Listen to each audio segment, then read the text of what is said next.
السلام عليكم.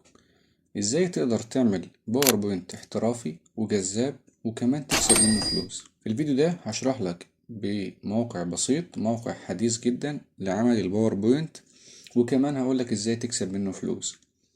انا مستر عماد عبد الكريم، بحب اشارك معاكم ادوات ذكية تساعدنا في شغلنا وتوفر وقتنا. انا طبعا عملت فيديو قبل كده وشرحت فيه 3 مواقع مهمين جدا لعمل الباوربوينت من البداية للنهاية، وهسيب لك اللينك بتاع الفيديو لو لسه مشفتوش. طب في الفيديو ده ليه بنشرح موقع تاني؟ لأن الموقع ده موقع حديث أو موقع جديد. احنا في عصر الذكاء الاصطناعي، كل يوم بل كل ساعة هتلاقي في موقع جديد بيعمل نفس الوظيفة لكن بطريقة أحسن. الموقع ده اسمه z.ai. بدخل على شاشة البحث في البداية، بكتب اسم الموقع،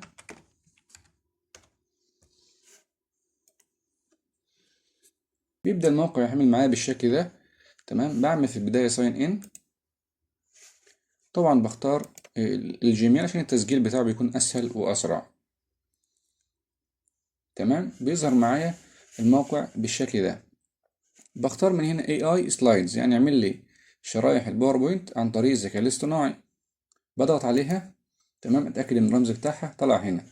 هنا بقى بكتب له الجملة او الحاجة اللي انا عاوزها. انا عاوز اعمل ايه؟ عاوز اعمل باوربوينت لحاجة معينة. يعني مثلا على سبيل المثال انا عاوز اقول له الموقع ده اعمل لي باوربوينت يشرح درس مثلا، او يشرح عملية البناء الضوئي. اقول له اعمل لي باور بوينت احترافي للطلاب يشرح ببساطة، تمام، عملية البناء الضوئي.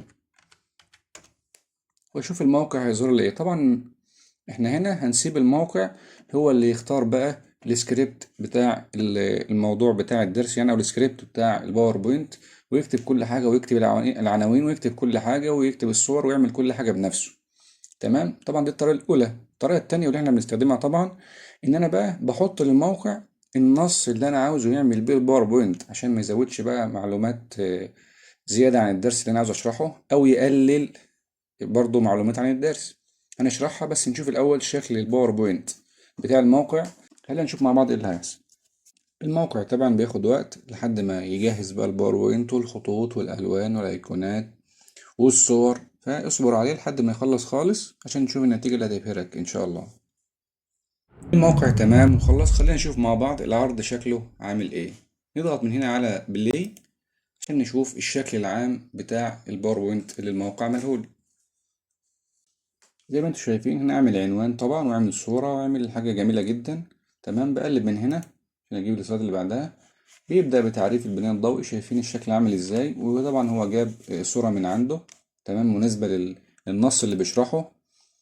تمام، شايفين مكونات العملية، مكان الحدوث بالزاوية الخضراء، وبدأ يشرح بقى بالتفصيل ايه اللي بيحصل. يعني بس مجرد ان انا قلت له اعمل لي باوربوينت الكذا، عنوان الموضوع، هو كمل بقى من نفسه ويعمل كل حاجة.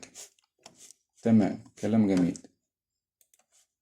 طيب انا بقى لو انا عاوز احمل الملف ده على كمبيوتر عشان استخدمه بعد كده بكل سهولة، بعمل ايه؟ بدوس هنا على شير. تمام، عايزه طبعا PDF او باوربوينت لو انت عاوز بقى تضيف عليها حركات واشكال، بضغط على اكسبورت از PPT اكس. تمام، بعد ما يخلص بيظهر لي الشكل ده، بضغط على داونلود عشان يحملها للكمبيوتر او اللابتوب بتاعي. بيبدأ يحمل معايا الباوربوينت. تمام، تقدر بقى تفتح الباوربوينت، تعدل عليه، تغير في الصور، تعمل بقى اللي انت عايزه. تمام، ده كده اول تجربة، ان انا دلوقتي بكتب للموقع النص وهو بيكتب الموضوع كله من دماغه وبيعمل لي كل حاجة. طيب الحاجة التانية، لو انا بقى عاوز انا احط النص بتاع الدرس للموقع، انا عاوزه يعمل لي ايه؟ عاوزه يعمل لي باوربوينت عن البناء الضوئي بس بالنص اللي انا بشرحه للطلاب بالمنهج. خلينا نشوف هنعمل ده مع بعض ازاي. في البداية هحتاج يكون معايا النص او الدرس ده مكتوب. طب اعمل ده ازاي؟ طبعا زي ما اتعودنا وشرحنا قبل كده في فيديوهات كتير، بستخدم موقع نوت بوك LM. تمام، انا هنا خلاص رفعت له المصدر او الملف بتاع الدرس الاول. تمام، وبعدين باجي في شريط البحث اللي هنا وبكتب له الجملة دي، بعت لي النص من المصدر كامل بدون حذف أو إضافة او تلخيص وارسله لي منظم ومرتب. تمام. يبدأ الموقع يشتغل بقى مع نفسه ويجيب لي النص بتاع الدرس من البداية للنهاية زي ما انتم شايفين كده بالظبط، وزي ما شرحنا قبل كده في الفيديوهات بالتفصيل. تمام. باجي في الاخر خالص وبختار هنا او بضغط هنا على نسخ عشان يبقى النص بتاع الدرس كده كله معايا. وبعدين بدخل على موقع زد تي اي. تمام. وبكتب هنا اعمل لي باور بوينت احترافي جذاب، تمام، مناسب للطلاب، تمام، من هذا النص، ولا تقوم، تمام، بحذف أو تعديل أو، تمام، تلخيص أي جزء من النص. ممكن أقول بعمله مثلا على هيئة 10 شرائح، تمام، أو 20 شريحة، أو أسيبه مفتوح هو يقدر بقى عدد الشرايح. تمام. وأحط له هنا النص بتاع الدرس. تمام. أهو أشيل بس الجزء ده كده، احنا جايبينه من موقع نت بوك ال ام. تمام. يبقى انا كده اكني قلت له اعمل لي باوربوينت جذاب احترافي للطلاب، تمام، من النص ده، وما تحذفش حاجه ولا تلخص عشان يعمل لي باوربوينت بالتفصيل. واضغط برضو هنا على انتر واسيب بقى الموقع يشتغل بنفسه. طبعا بياخد وقت زي ما احنا عرفنا، ويعمل بقى اللي هو عايزه براحته، ونشوف النتيجه مع بعض. واخيرا الموقع خلص عمل الباوربوينت. نشوف كده مع بعض نستعرضه، نشوف هو فعلا ملتزم بنص الكتاب اللي احنا دخلناه والمنهج ولا لأ. تمام. طبعا الصفحة اللي بتاع الأهداف والمصطلحات. تمام. بدأ بقى يتكلم هنا عن شكل البناء الضوئي. برضو ده تهيئة الدرس، لسه ما دخلتش كده برضو في الشرح بتاع الدرس. بيبدأ بقى هنا الشرح من هنا بتاع البناء الضوئي، بيتكلم عن تجربة فان هيلمونت دي موجودة في الدرس، بدأ الخطوات بتاعتها والملاحظة والاستنتاج وهكذا بقى. تمام. ممتاز جدا. يبدأ يشرح بقى اللي بعد كده. تمام. عظيم جدا. يعني بيلتزم بالنص تقريبا بنسبة 99% تقريبا، يعني حسب ما جربته قبل كده. تمام. عظيم جدا. نقدر برضو بنفس الطريقة نعمل له عملية تحميل من هنا. دوس على شير، وبختار برضو هنا اكسبورت از اللي هو باوربوينت. تمام. واقدر احمله واعدل عليه بكل سهولة. هتلاقي بقى ممكن تلاقي نوع الخط مختلف شوية. تمام. تقدر تختار الخط اللي انت عاوزه. طيب بعد ما عملت الباوربوينت فانا اقدر استفيد منه ازاي؟